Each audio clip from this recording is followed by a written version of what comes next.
My parents skipped my doctorate graduation to attend my brother's backyard barbecue. When I called them devastated, my dad said, "Don't be dramatic, it's just a ceremony." So I legally changed my name and never came back. Have you ever worked 7 years for a dream, only to discover the people who were supposed to celebrate you couldn't even bother to show up? Because what I did next wasn't just revenge. It was a complete rebirth that destroyed their perfect family image forever. Hi, I'm Dr. Olivia Bennett. Well, actually, I'm Dr. Olivia Reynolds now, and that name change is exactly what this story is about. I'm 28 years old, and before we dive into how I legally erased my family from my life, if you're enjoying this story so far, please hit that like button and subscribe because this gets absolutely wild. And drop a comment below telling me, would you have done the same thing or am I taking this too far? I genuinely want to know. Now, let me take you back to graduation morning before we get to the question I want you to answer. Tell me, what time is it where you are and where in the world are you watching from? I want to see how far a story about choosing yourself over your own family can travel. Graduation morning, I woke up before my alarm, heart pounding like it was in a race I hadn't trained for. For a few seconds, I just lay there in the half-dark, staring at the ceiling and letting the quiet pretend everything in my life was normal. Then the reality hit. This was it. 7 years of no sleep, vending machine dinners, panic attacks before exams, and second-guessing every life choice I'd ever made were all supposed to pay off today. Today was the day I'd finally hear someone say, "Dr. Olivia Bennett," through a microphone in a big echoing hall. In my head, I'd replayed that moment 1,000 times. Every version of it had the same details. My mom in the front row, mascara streaked from crying. My dad taking way too many pictures on his phone, zooming in too close and cutting off the top of my cap. Both of them standing up before anyone else when my name was called. My brother rolling his eyes and pretending not to care, but secretly bragging later. That fantasy was my fuel. I clung to it whenever I was so exhausted I couldn't see straight. I told myself, they'll be there when it counts. They have to be. I got dressed slowly, almost ritualistically. Shower, pressed shirt, the black gown that still felt like a costume. I smoothed invisible wrinkles over and over like I could iron out years of being background noise in my own family. I pinned the cap, adjusted the tassel, then stepped back from the mirror and tried to see myself the way I hoped my parents would see me. First doctor in the family. The one who made it. The proof that all their sacrifices meant something. I'd even spent an embarrassing amount of time decorating the top of my cap with neat white letters. First doctor in the family. It was supposed to be cute, a little proud, a little funny. Looking at it that morning, it suddenly felt like a question. First doctor in the family. Does the family even care? Before I could spiral, my phone buzzed on the nightstand.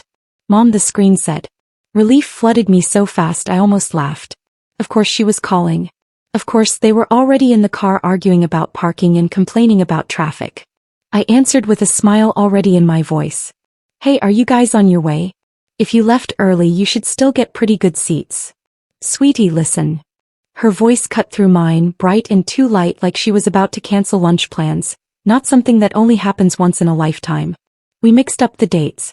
Your brother's barbecue is today. My brain just stalled. What? She rushed on like she had to get it all out before I could interrupt. We already invited everyone. There's tons of food. Your father's been marinating the meat since yesterday. It's a big thing for him and for your brother's business with clients coming and all that. We can't just cancel. It would be rude. I blinked at the wall for a second, not sure if I'd actually heard what I thought I heard. You're not coming, I said slowly, to my doctorate graduation. There was a pause. Then she let out that sigh I knew too well. The one that said, "You're making this harder than it has to be." "We'll make it up to you," she said. "We'll have a nice dinner next week. We'll dress up. Take pictures with your diploma. We'll post them. It's the same thing. This way your brother doesn't lose face with his clients." My grip tightened on the phone. "It's not the same thing," I said. "This isn't some random event. I worked 7 years for this. 7 years of exams and clinics and rotations and barely seeing you. This is the one day you're supposed to show up for me." I heard muffled shuffling, then my dad's voice in the background. "Give me the phone." Second later he was on. "Olivia," he said with that calm, tired tone he used when he thought I was overreacting. "Don't start. We're proud of you, okay? We really are, but it's just a ceremony. They say your name, everyone claps, you walk, it's over. You already accomplished the hard part. You know we support you. If you supported me, I said quietly, "you'd be in those seats." He made a frustrated sound. "You know how much work went into this barbecue. Your brother's built his whole network around events like this. People are expecting us. We can't just blow them off to sit in a crowd and listen to a bunch of names we don't know. We'll celebrate properly next week. Don't be dramatic." There was the sentence I had heard in one form or another my entire life. "Don't be dramatic," said when they left my school play at intermission. Said when they forgot to show up for parent-teacher night. Said when they skipped my scholarship ceremony because my brother needed the car. It was the family bandage they slapped over every wound they didn't want to look at. Something inside me went very, very still.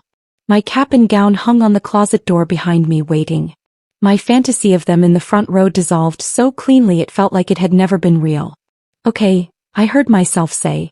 My voice sounded flat, foreign. "Got it. Have fun at the barbecue." My mom jumped back on the line. "Don't say it like that. We will celebrate. Send us lots of pictures, okay? We want to see you on stage." I ended the call before I said something I couldn't take back. For a minute I just stood there in my silent room, phone still pressed to my ear, listening to the dial tone. I thought about not going, about taking off the gown, crawling back into bed, and letting the day slide past me like it was just another Tuesday. But then a worse thought hit. If I didn't go, they'd probably tell everyone I gave up at the last minute, that I was too emotional, too fragile. So I went. I got in my car. I drove to the university.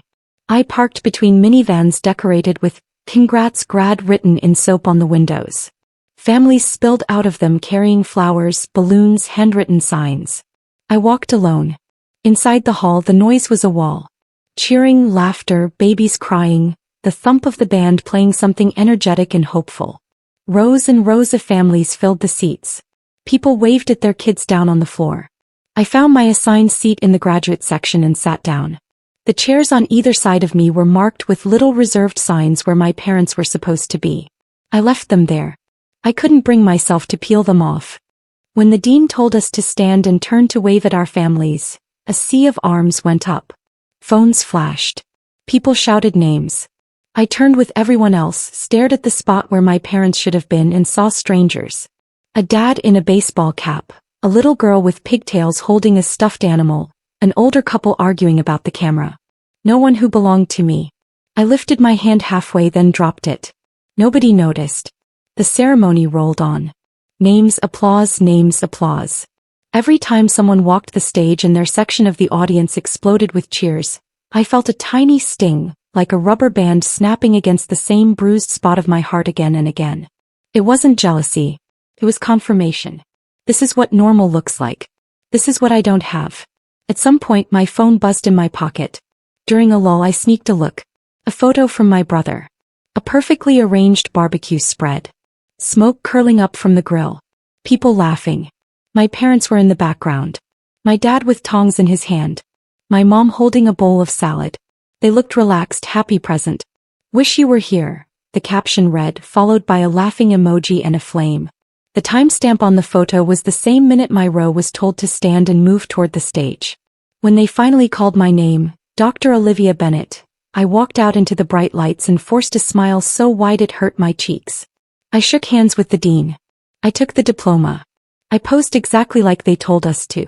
Somewhere in the back of the hall, a professional cameraman panned across the crowd, searching for my cheering section, ready to capture proud parents on the big screen. He didn't find any.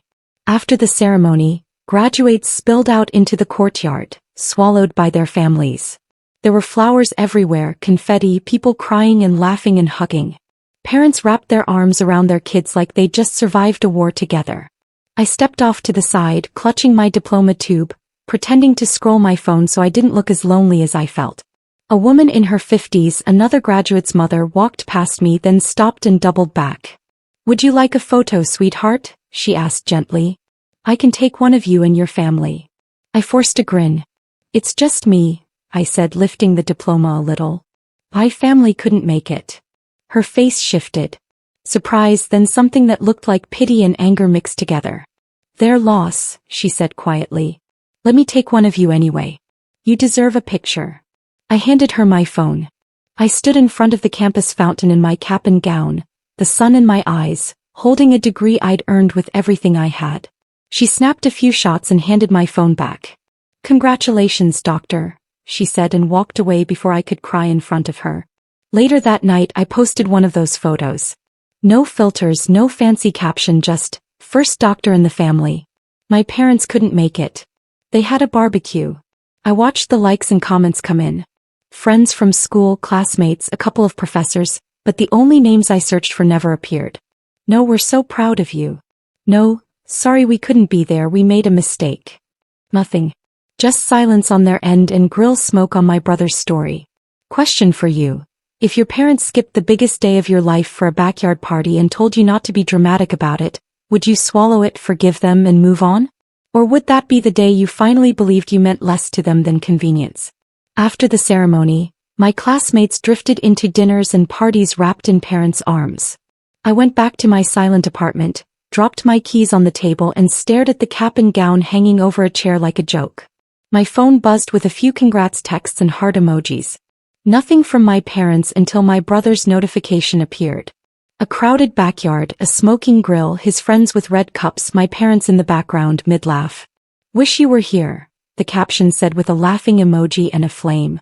I sat on the floor back against the couch and zoomed in on their faces. They looked happy, relaxed, fully present. Just not for me. The truth settled in my gut. They hadn't mixed up dates. They had chosen the barbecue over my doctorate. On purpose. I opened the family group chat, fingers trembling, and typed, "Today I became Dr. Olivia Bennett. You chose a barbecue over being there. I won't forget that." Typing bubbles appeared, vanished, then came back. Finally my mom replied, "We said we'd celebrate next week.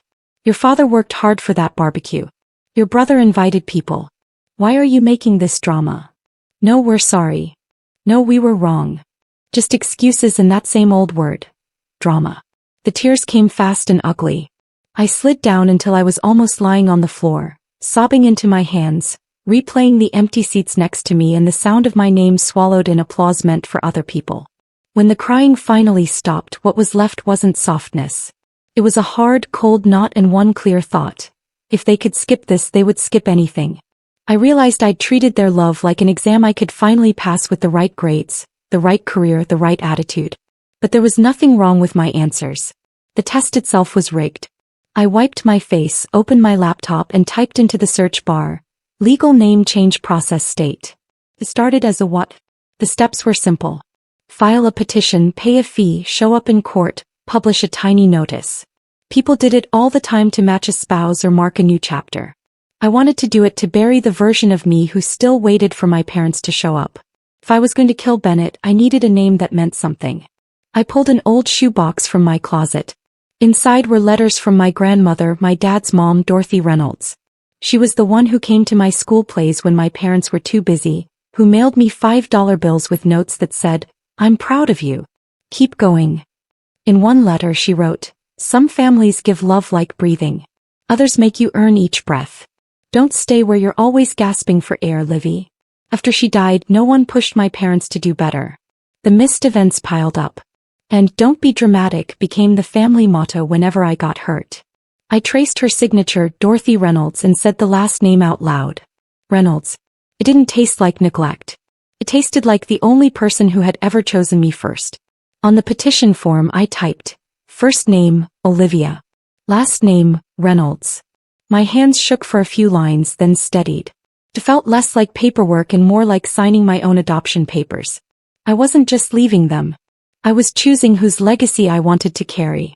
The next morning I filed the documents at the courthouse. The clerk stamped them without a second glance. For her it was routine. For me it was the moment Bennett went on life support. On the way home I mailed certified letters to my parents. Effective on this date I will legally be known as Dr. Olivia Reynolds. Please update your records accordingly. No explanation, no apology. That evening my brother called. "What the hell are you doing?" he snapped. "Mom is freaking out. Dad says you're trying to humiliate us. You're changing your name over a barbecue." I looked at his party photo still open on my screen. "I'm not doing this over one barbecue," I said. "I'm doing it over a lifetime." The barbecue was just the proof. He scoffed. "You're being insane, Olivia." I answered without hesitation. "It's Reynolds. And I'm not insane. I'm being reborn without you. I hung up before he could respond, hands shaking with adrenaline instead of fear. Then I did one more thing. A friend from high school still followed my parents' shared family Facebook account, the one they used for every perfect holiday post. With her help, I got temporary access. I opened the album from that day, my brother's barbecue. Photo after photo of smiling faces and plates piled high. I added one more picture. My lone graduation shot in cap and gown, standing in front of the campus fountain with no family beside me. And I changed the album caption to 3 words, "Wrong priorities documented." Then I logged out and deleted the login. It wasn't subtle or polite, but for once the truth sat next to their version of events where everyone could see it. That night, staring at my reflection in the dark window, I asked myself, if they didn't show up for this, what would they ever show up for? The silence answered for me. From that day on, whenever someone called me too dramatic, I heard it as a sign my truth made them uncomfortable, not as a command to stay quiet. Question for you. If you had the chance to legally and publicly step out of the story your family wrote for you, would you take it and be reborn on your own terms? Or would you stay and keep gasping for air in a place you were never really seen? The legal process took months, but in my head Bennett died the night I submitted those forms. While the paperwork crawled through the system, I started living like Olivia Reynolds already existed.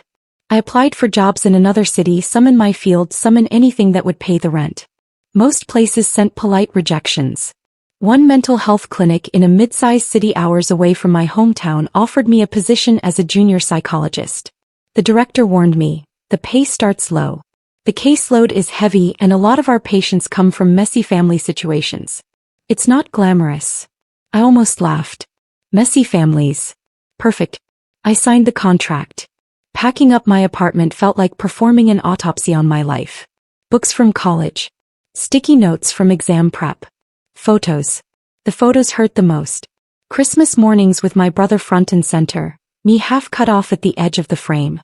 Birthdays where the cake was angled toward him, my face blurred mid-blink. I realized that even in the evidence of my life, I was an afterthought. I put most of those pictures in a box, taped it shut and wrote one word on the lid, before. I left it at the very back of the closet, like a body in a shallow grave. When I emailed my parents to tell them I'd accepted a job out of state, I kept it clinical. I'll be busy settling in. I need space to focus on my career. My mom replied with a thumbs-up emoji and "we'll visit once things calm down." My dad never answered. In the new city, no one knew who I used to be. On my first day at the clinic, I introduced myself to the receptionist as Dr. Olivia Reynolds, even though the court hadn't stamped it yet. The name sat awkwardly in my mouth for half a second, then settled.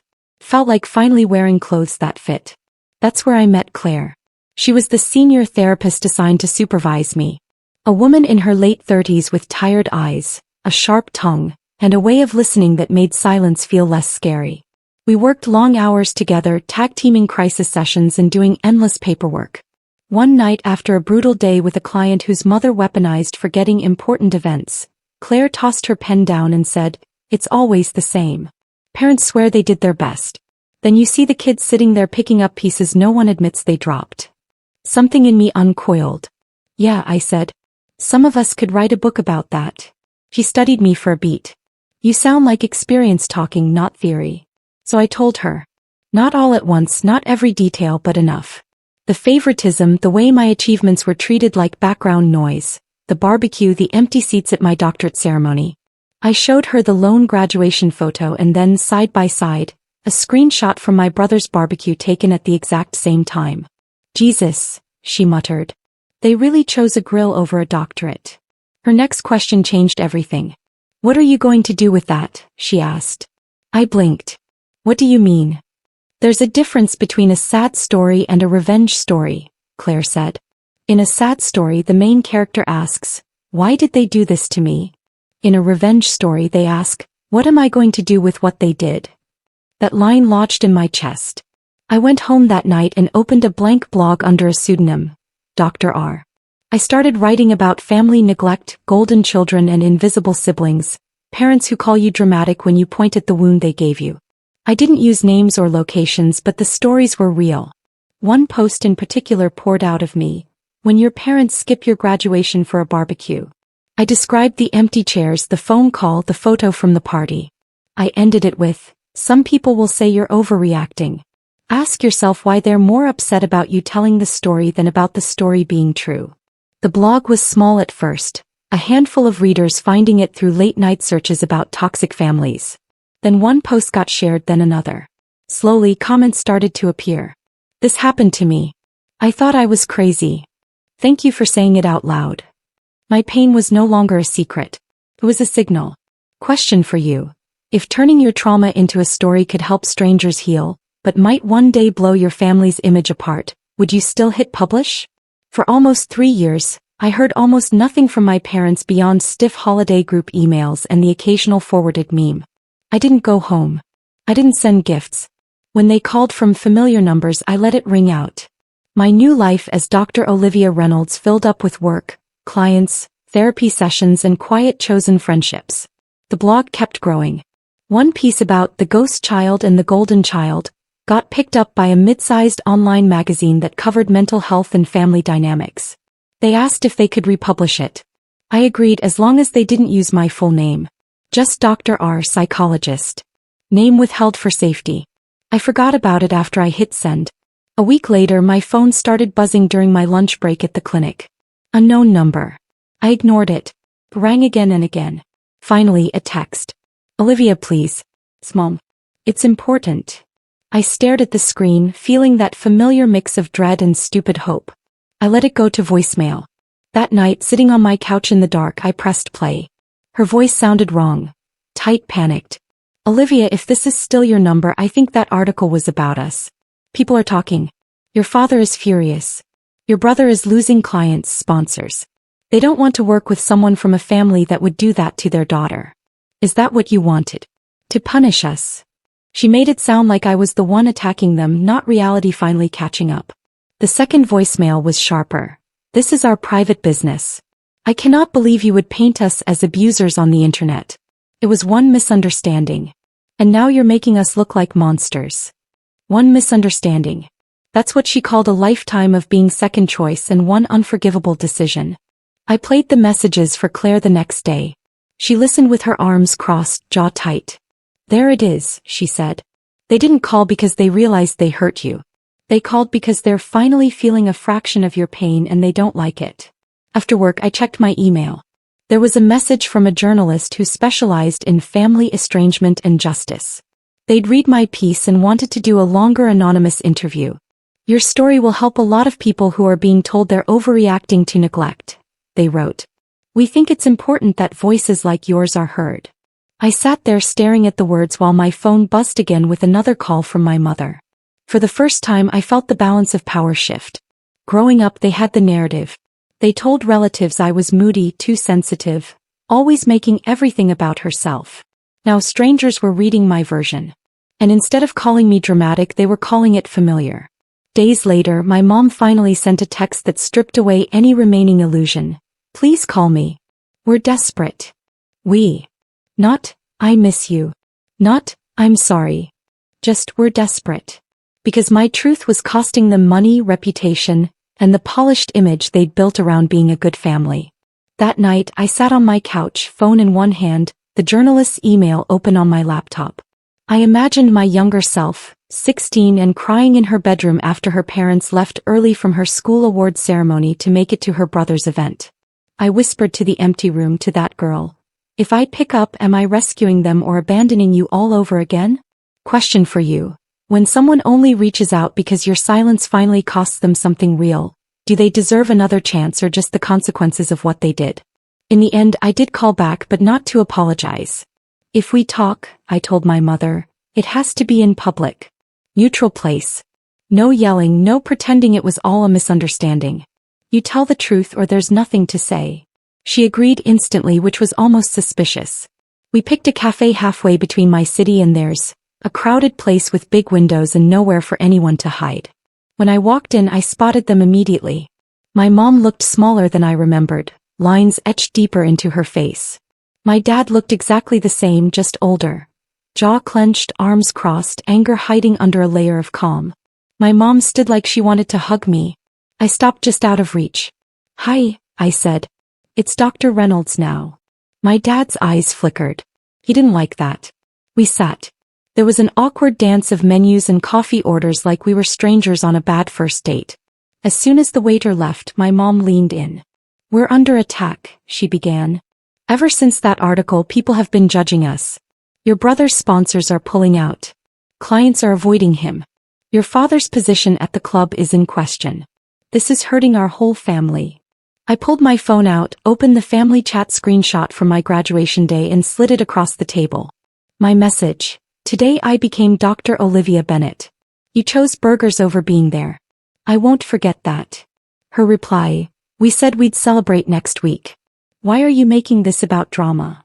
And beneath that, my dad's voice recording: "Don't be dramatic. It's just a ceremony." "You mean this?" I asked. "This is what I described. You're upset that people finally see it." My dad's mouth tightened. "We made a mistake. People make mistakes. That doesn't mean you get to smear us online and destroy our lives." "Interesting choice of words," I said. "Because when you skipped my doctorate graduation, that wasn't just a mistake.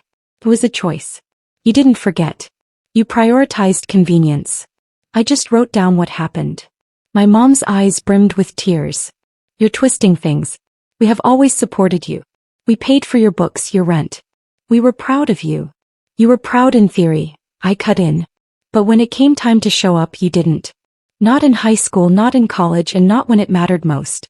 Did you forget leaving early from my high school graduation to get to his practice game?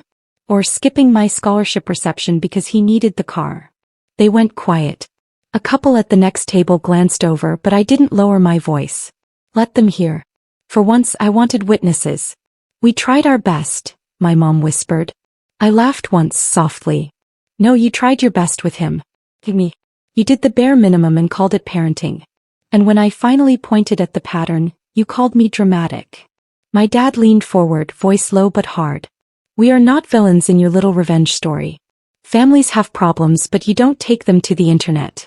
That's betrayal." "You want to talk about betrayal?" I asked.